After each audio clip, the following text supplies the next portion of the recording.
la Tunisie va traiter ce problème-là avec la plus grande vigilance et la plus grande rigueur. Il ne s'agit pas de ouvrir les portes comme ça. Et puis, je dois dire aussi que la presse européenne et française, elle nous fait un procès d'intention qui n'est pas vrai. Ils disent que la Tunisie, c'est le pays qui exporte le plus, etc., de terroristes. Si je prends les deux cas qui ont maintenant inquiété un peu le paysage politique en Europe, il y a Nice. Il y a un terroriste qui a écrasé quand même 80 personnes ou 100 personnes. Il est d'origine tunisienne, c'est vrai. D'abord, il est franco-tunisien. Hein. Il est d'origine tunisienne. Mais il a tout le temps vécu en France. Est-ce que vous croyez que c'est la Tunisie qui lui a appris le terrorisme? Il a vécu chez vous, ou chez eux. Celui qui a fait Berlin, c'est quelqu'un qui a quitté la Tunisie en 2011. Il a passé 3 ans en prison en Italie. Il a vadrouillé un peu partout. D'ailleurs, il avait 6 nationalités et 6 cartes d'identité. Donc, il ne faut pas croire que la Tunisie, c'est le dépotoir de tous les djihadistes. Ce n'est pas vrai. Bon. Et maintenant, en tout cas, ici, chez nous, vous êtes là depuis combien de temps? Est-ce que vous avez un problème de sécurité? Vous êtes les meilleurs témoins. Nous ne sommes pas moins sécures qu'en Europe, ici. Nous avons nos problèmes, comme l'Europe a les siens, mais à comparer les uns et les autres, nous pouvons dire que nous sommes logés à la même enseigne. Il reste que ces djihadistes-là, il faut faire la différence.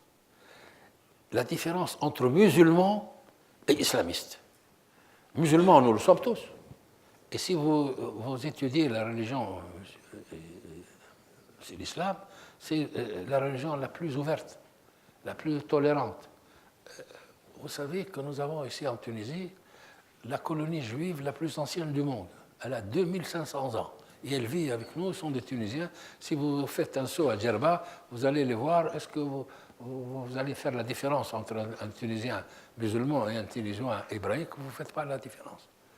Parce que dans notre religion, il est établi, nous avons un verset clair qui dit « Vous avez votre religion et j'ai la mienne ».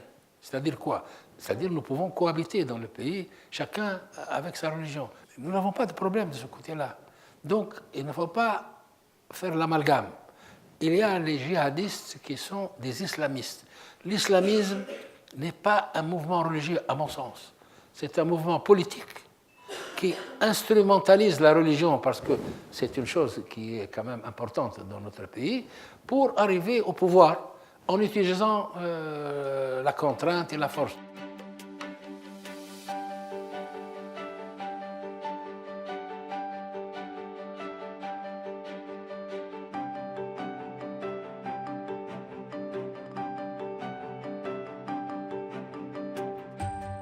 Les autorités allemandes, vos partenaires allemands, après l'attentat de Berlin, certains responsables expliquent que si les procédures ne sont pas assez rapides dans le cas de ressortissants étrangers illégaux sur leur territoire, ils réfléchissent à revoir leur niveau de coopération avec les pays concernés. Est-ce que vous regrettez ces propos? Est-ce que vous avez un avis à ce sujet?